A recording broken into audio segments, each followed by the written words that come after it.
You're watching Classic TV on Wayback Machine 1. Subscribe today. Yo, this is Sly. When I'm not in the ring, I'm watching Classic TV here on Wayback Machine 1. Classic shows and movies, all for free. Subscribe now, you know. Thanks.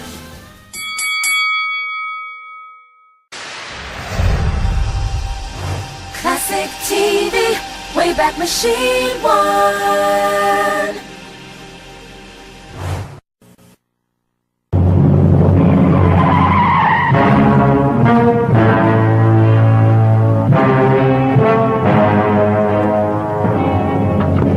Racket Squad.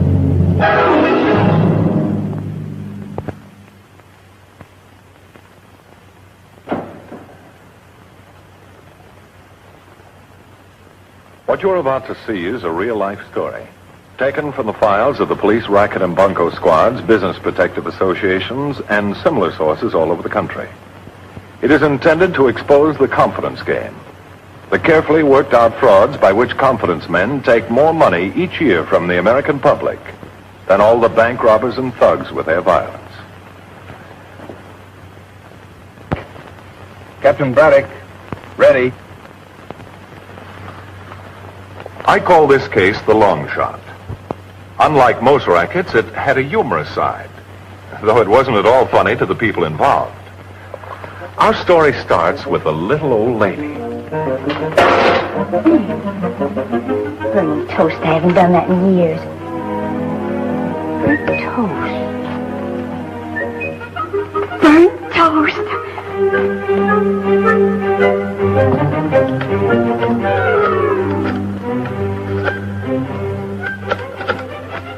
Max, Mrs. Kirby. Burnt toast at Belmont.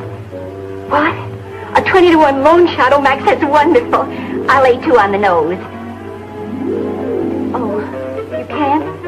Oh, Max, I know I owe you a few dollars from last week, but I'll pay you just as soon as I get a winner. Max, burnt toast is the best hunch I've had in months. He'll walk in. Max. Max, are you there? Max. Chintzy.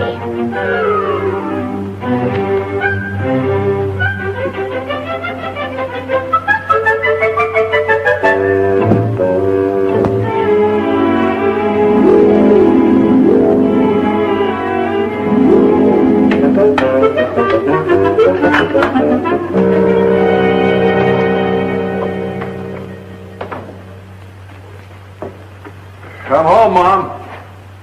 I invited Peggy over for dinner, okay? That's nice. We have plenty. Did you have a hard day? Hard day. One for the books.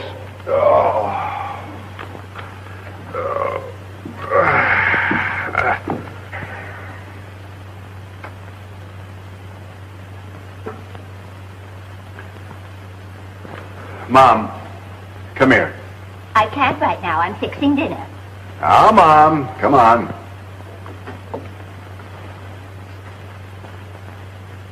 So you hocked it again. Another sure thing, I suppose. But, Don, dear, you don't get a hunch like this every day. Let's hope not. What was it this time? It just came right out of the blue. I was sitting there crocheting, Crocheting? You mean doing your homework? and then suddenly I smelled something burning in the kitchen. And I ran in and opened the broiler. And guess what? Burnt toast.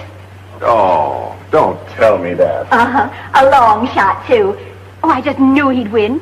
He'd have to fall down to lose. All right. What happened? He fell down. What else? Oh, look, Mom, I hate to gripe at you all the time, but all these wild hunches of yours are keeping me broke.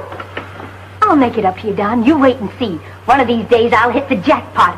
Why, I've got a hunch that... I've got more than a hunch. We're going to hear the fights tonight. I better catch Peggy before she leaves.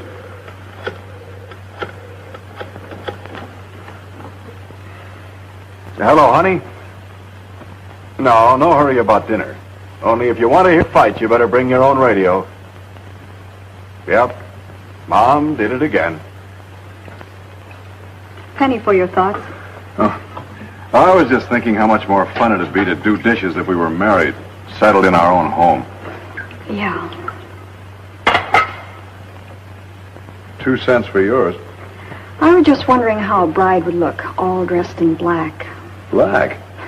By the time we get around to marching down the aisle, I'll be too old to look good in anything but black. I know how you feel, all right. It's getting me down, too. But I would like to be able to get ahead enough to support a wife. Hey, you will wait for me, won't you? Of course I will. But not forever.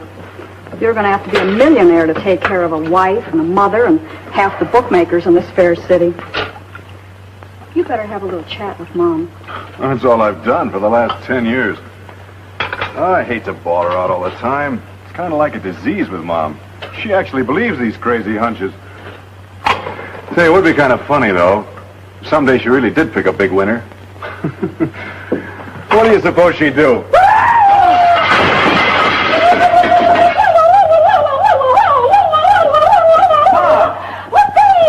What's the matter? Are you all right? Get hold of yourself. I'm perfect. I did it. I knew I could do it. They drew my number. Drew what number? What are you talking about? In the Irish sweepstakes, they drew my number. It's in the paper. Let me see. Holy smoke. Look, Peg. It's the same number, all right. How much do you win? £100,000 if my horse comes in. Don, when you think about my hunches now, we're rich. Oh, now, take it easy, Mom. Your horse hasn't come in yet. Oh, but it will. It's in the bag. Oh, Don, we'll make a lot of money because everybody whose number is drawn wins something. Yeah, I know, Mom, I know. But let's not lose our heads now. Let me read this thing carefully. It's just wonderful, Mom. I'm so happy for you. Well, I don't know why I was so surprised. I knew it had to happen. That was the best hunch I ever had. You see, my dear, I was sweeping out the pantry while I was cooking some steaks. Then suddenly it came to me like a flash. I put the two together, and I got sweet steaks. Get it? Sweepstakes. That was the time I pawned on shotgun. Mom, did you read here the horse you've drawn? Of course. Skylark. But, Mom, that's the favorite. I know. I guess birds must be good luck for me. I had my ticket hidden in my cuckoo picture. That's a cockatoo. Well, it's a bird, isn't it? I tell you, we can't lose with a perfect hunch like this. £100,000. Well, that's $300,000 or more. Yes, I know. I've got it all figured out. I'm going to give you children the biggest wedding this neighborhood has ever seen. Buy you a home of your own. You a fleet of trucks so you can be your own boss. Oh, now, wait a minute, Mom. I know what I'm doing, Don. You're quitting your job the first thing in the morning. I'm not going to quit my job. And you're not going to buy me any truck. Oh, I want to get somewhere, all right, but under my own steam.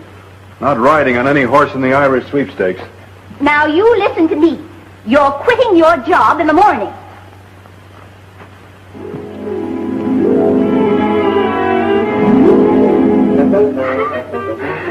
Yeah, I remember this old dame. I've been selling her tickets for the last 5 years. So what? How stupid can you get? This racket has been foolproof for one reason only. None of our tickets could ever come up because the numbers are different from the real ones. I still can't see what you're beefing about, Eddie. So the old dame finds out that she's got a bad ticket. So what? So you don't think she'll squawk, eh? Holler cop. I can see the front pages now. City flooded with phony sweepstake tickets. There goes our gravy. Why, we wouldn't be able to sell our tickets for 2 bits a carload next year. Sorry, boss. I never thought about that. You never thought, period. You think we're all washed up? We are, unless we get that ticket back. What do you want us to do, boss? Nothing. I'll handle this deal myself. Mrs. Kirby, how do you do? Congratulations on your good fortune. All right, boys, bring it right in. Mrs. Kirby, my name is Gibson, Willard Gibson. I represent the Drake department store. Now, where would you like your new television? Now, let me see. Right over there, I think would be fine. Oh, I didn't order television. Oh, just part of the Drake Super Service. We want you to be extremely happy and have the best. We put everything in free, and you understand, a 30-day trial with absolutely no obligations whatever. And if you're dissatisfied and you don't care for it, we take it out and replace it with another. All right, boys, bring in the refrigerator. Refrigerator? Oh, yes, you're going to be delighted with it. And the same terms and no obligations whatsoever. Oh, well, thank you. Oh, that is just the beginning. let's see now, the piano. Oh, yes, the piano right over there. Of course, all this furniture will have to go out. By the time we get through here, you won't recognize the place. Oh, I want to see your kitchen.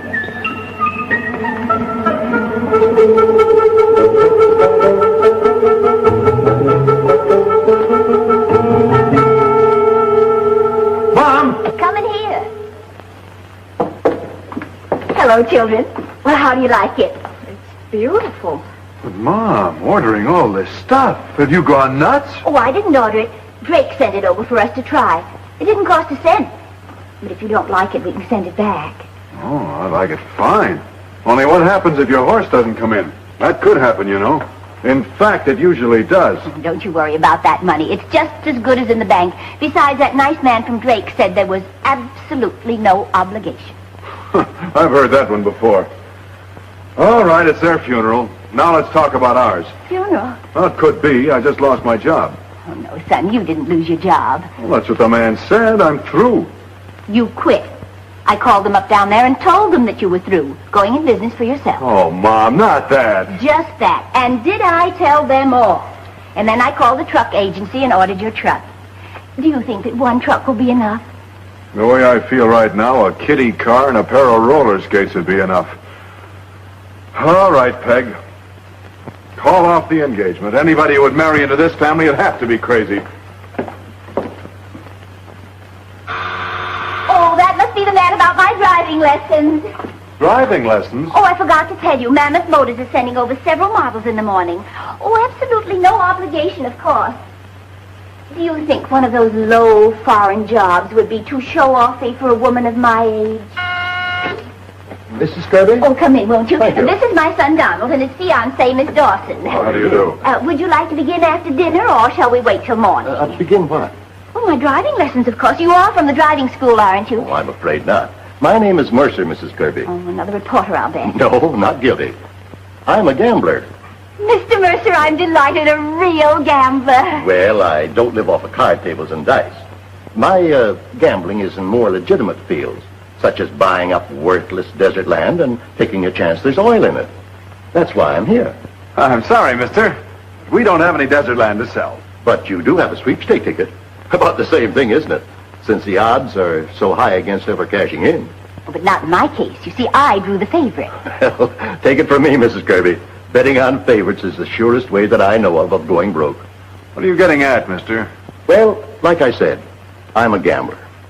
I'll give you $5,000 cash right now for your ticket. I should say not. That ticket could win $300,000. And it could win nothing. Or haven't you considered that? $5,000 in the hand is not a bad profit on a $2.50 ticket, Mrs. Kirby. You see, I'm a bit of a gambler myself, Mr. Mercer. And when I have a hunch, I play it to win. Well, I'll give you a call tomorrow. You may change your mind. Not a chance. You may want to talk it over with your son. Oh, this is such an unscrupulous world. You might even lose that ticket. Someone might steal it. A lot of unscrupulous people about, I'm sorry to say. Well, you'll hear from me. Goodbye now. The nerve of that guy offering us chicken feed for a $300,000 ticket. $5,000 isn't chicken feed. It's a lot of money. And no gamble at all. Don't you think you ought to take it? That way Don would be sure of getting his truck. Oh, my dear child, I never forgive myself when you're in a winning streak. That's the time to shoot the works. I tell you, I'm hot. Peggy, I'm sizzling. Whoopee! Get your hats and coats and let's go out to dinner. I've got a better idea. Let's all go down to the psychopathic ward and give ourselves up. Interested, Mrs. Kirby. Well, I'll tell you what I'm going to do. Just to prove to you that I'm a real sport, I'm going to double that offer. What do you say to $10,000? What? That's an awful lot of money to turn down on a hunch, Mrs. Kirby. Well, suppose you think it over and give me a ring, huh? Capital 6550. That's right. Goodbye, Mrs. Kirby. Stubborn old witch. No soap, huh? She would have to be one of those dumb hunch players. 10 grand's a pile of moolah just to get a bum ticket back. Yeah? That's buttons if I can keep the cops out of this. We've been averaging $200,000 a year pushing those phony sweepstake tickets. Supposing she just won't sell. She'll sell. I'll go as high as 25 grand if I have to. If you can't turn that down, I'm going to get these whiskers out. Come on, Don. Don't want to keep Peggy waiting. It's almost 7 o'clock. Okay, Mom. I'm almost ready. Hello? Oh, it's you, Max. They're running tomorrow? What kind of birds? Yes? Yes? Uh-huh. I like them all, Max. I tell you what I'll do. I'll play a 3-horse parlay. $50 to win and let it ride. That's right. On Robin Hood, Cuckoo Clock, and Old Crow. And thanks for letting me know, Max. Goodbye. Is Tyler Corin? Didn't I hear the phone? Wrong number.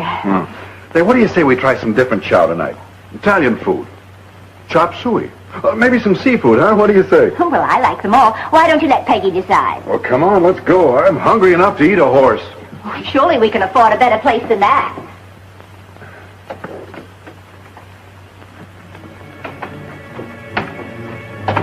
And while the Kirbys were having dinner out, they had a visitor. A visitor who came and went. What's the idea of getting me out of bed at this hour? I'll get steamed up, Eddie. I got some big news for you. Yeah, your worries are over. What's this? It's a phony ticket. I pinched it. I saved you 25 grand. You pinched it. Yeah. And what a hard time I'm trying to find it. The old babe. She had it hid. In a big picture. And what's the idea? You big lug. I ought to really let you have it. Do you know what you've done? You wanted the ticket, didn't you? This way you don't have to buy it. Now, what's wrong with that? I've tried every angle that I know of to keep the cops out of this, and you go out and do the one thing that's sure to bring them in. Oh, I can hear that old biddy hollering cops now.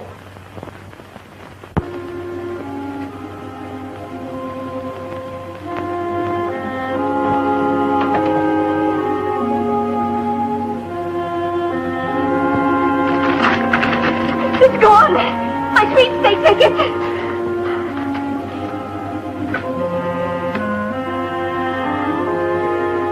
Get me the police. The case was referred to me because, plainly, there was something of a mystery here. What could anybody hope to gain by stealing a sweepstakes ticket officially registered in another person's name? We left the whole room just as we found it. That was right, wasn't it, Captain? Well, it's a pretty good rule. Whoever did this certainly was determined to get hold of that ticket. You've got to find that ticket, Captain. The race is the day after tomorrow, and I feel sure my horse is going to win. Oh, funny that you haven't heard anything from the sweepstakes officials. Yeah, that's what I was thinking. Are you sure you don't know the man who sold you the ticket? Not his name. I'd know him if I saw him. I buy tickets from him every year. Any idea where we can locate him? He always came to the house. That's not much of a lead, is it? If we'd have had any sense, we'd have listened to Peggy and taken that guy's offer. At least we'd have gotten $10,000 out of it.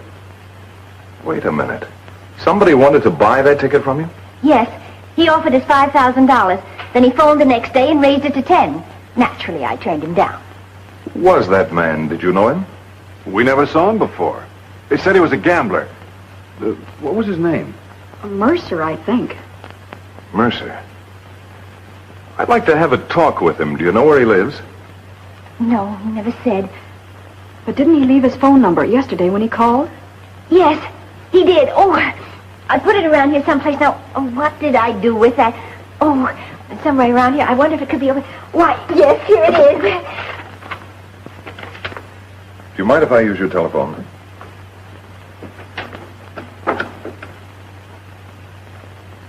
Hello, get me police headquarters. Give me Lieutenant Connors, please. Hello, Connors, this is Braddock. Put a tracer on this number, will you? Capital 6550. Ah, another scratch. You'd think that folks would be more careful of other people's property. Look, Buster, one more crack and I'll rearrange that silly face. And no obligation whatsoever. Barbarians. Hurry up, you guys. And when you get finished, meet me at the airport. Okay.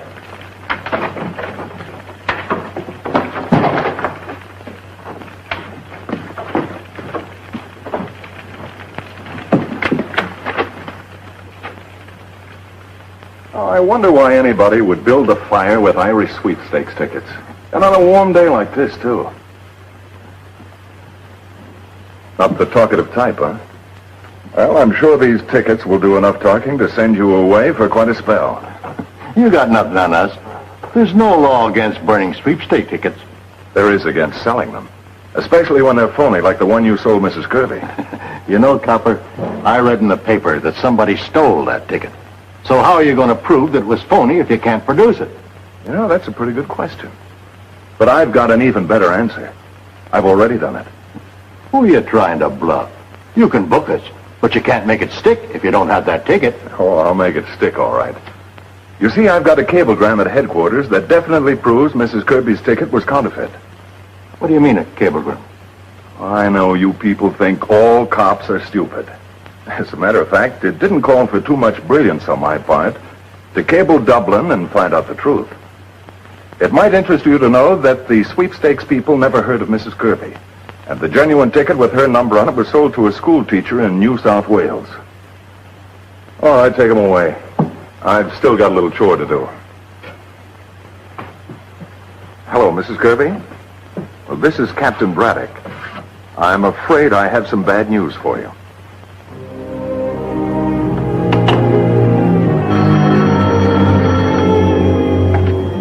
Hello? Oh, it's you, Max. Hold on just a minute, please. I've got more bad news for you. I owe Max $50 on a three-horse parlay. Okay. Tell him I'll pay him some way. Hello, Max. You'll get your money just as soon as... What? Yes? No. Yes? No. All Crow, too?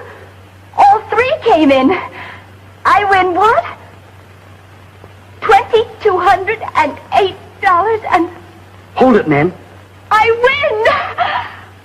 $2,200. Bring everything back in, boys.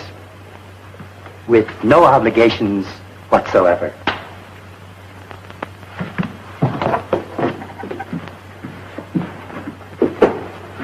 Oh, Don, now you can have your truck. A whole fleet of trucks if you want them. I don't want a whole fleet. I only want one. But I'll only take that on one condition. What's that? That you take a solemn vow never to bet on another horse race. Don't you want me to have any fun? Fun? Do you think it's fun for me to have to bail you out of the bookies every payday? Is it fun to keep me waiting year after year to marry the girl I'm crazy about? I'm mad. It may be fun for you, but for Peggy and me, it's only a pain in the neck. Well, you could have a dozen of these parlays come in and we'd still be way behind. Anyhow, I don't want that kind of money. Now, how's about it? I see what you mean. I've just been a selfish old woman. Never thinking about you or Peggy. If you'll just let me buy that truck for you, I promise I'll never bet on another hunch, even if a bird of paradise comes in.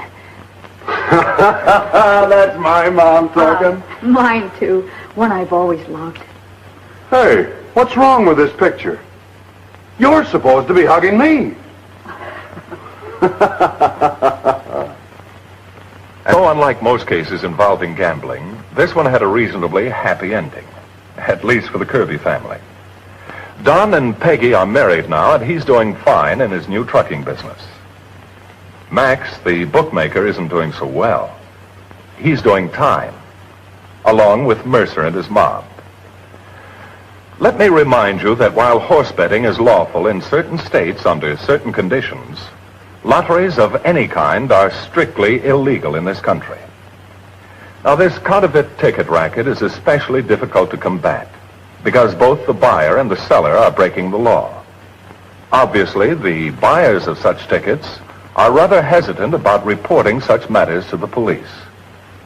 So just remember that the next time you feel like taking such a flyer. And remember this, too. It could happen to you. In this case now, or rather the courts will, but there'll be others, because that's the way the world is built. Remember, there are people who can slap you on the back with one hand and pick your pocket with the other. And it could happen to you.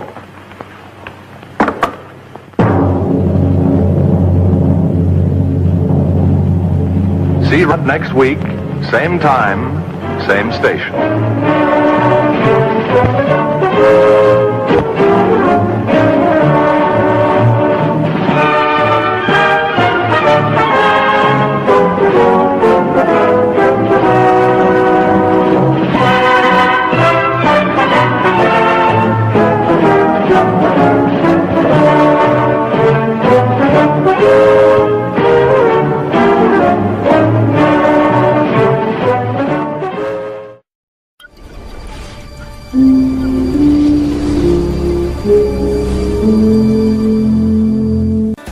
Hi, we have the classic TV shows from the Beverly Hillbillies to Dean Martin and Jerry Lewis. Classic movies from Laurel and Hardy to Boris Karloff. All for free here on Wayback Machine 1. Subscribe today. Thanks.